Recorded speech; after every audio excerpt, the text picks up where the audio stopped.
help a brother out. You know what I'm saying?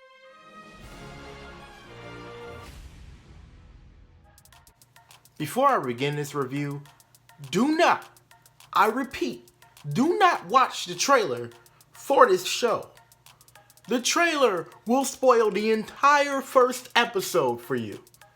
The episode is only about 18-20 minutes, and the trailer tells you every single thing that happens. Let's begin. End of the effing world. Basically, it is not your typical love story about two teenagers and they are fed up with their lives and everything. At least one of them is. And they decide that it's time to go out and see what else is out there in the world. Well, at least one of them decides it. The twist here about this love story is one of them is a psychopath. He wants to kill her. He's not in love with her. He wants to kill her. At least he's not in love with her yet. The girl is like this rebel bitch. She comes off as kind of a cunt. Now she comes off kind of a cunt. There's no. In the beginning, I'm like, wait a second. Why is she so mean? She's a really mean girl. So she kind of just tells him that she wants to be with him. She just starts to flirt with him and just starts kissing on him like the first day. And okay, I was like, whatever. That's my attempt at the British accent. The humor is very dry. It's very dark. There's no laugh track. You know, I love those shows that have no laugh track. I find laugh tracks very, very cheesy. It's a really funny and engaging plot, but I feel like the episode is just too short. I haven't watched the rest of them, but from the looks of it, they're all under 30 minutes. And I'm like, it's a really short show. And it's only 8 episodes, so I'm probably going to be finishing it pretty fast. And I'll have a review for the full season. I'm actually going to stick with this one. I know I've told you I'd stick with some other ones and I didn't get to stick with them, but I'm sticking with this one. But yeah, it's, without giving away any spoilers, because the entire trailer gives away those spoilers. I think my favorite part about this is how much it reminds me of some of my favorite TV shows.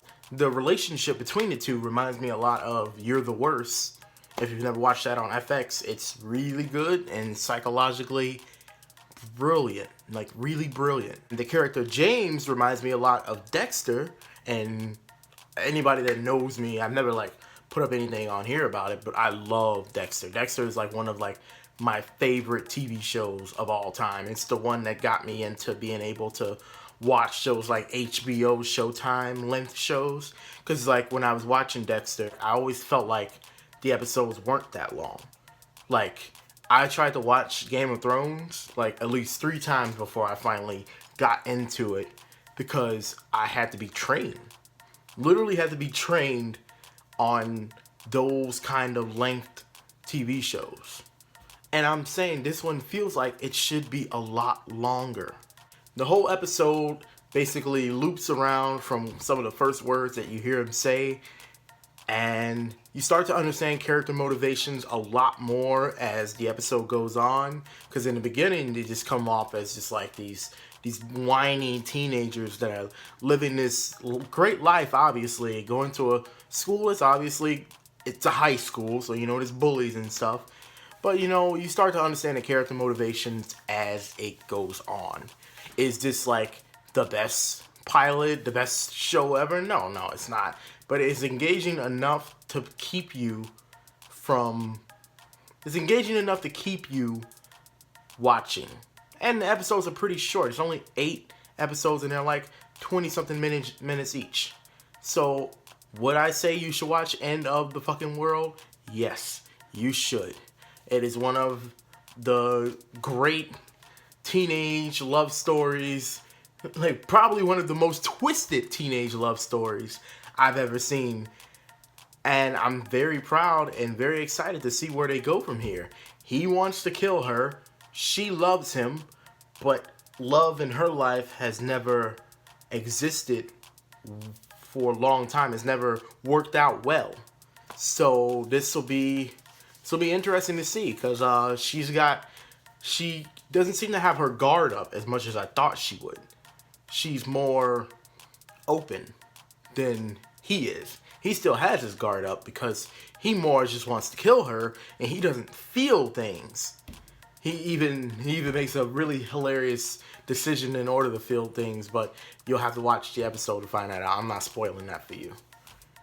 But in the episode 1 of End of the Effing World, I'm gonna give it a 7.5 out of 10.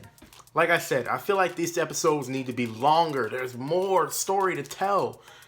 Obviously, I haven't watched the entire season, so maybe this is actually for the best, and this is probably good that they're short. But right now, I watched the first episode, and probably because I watched the trailer, I'm sitting there like, I just literally watched the trailer, but longer.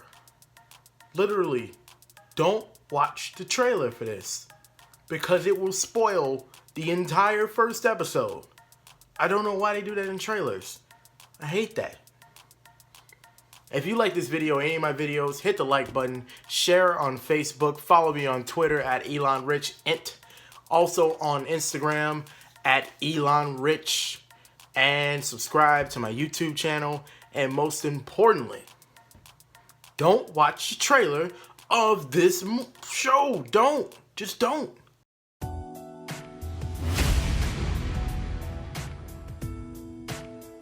Look at you walking in here looking all pretty and angry and mean and good.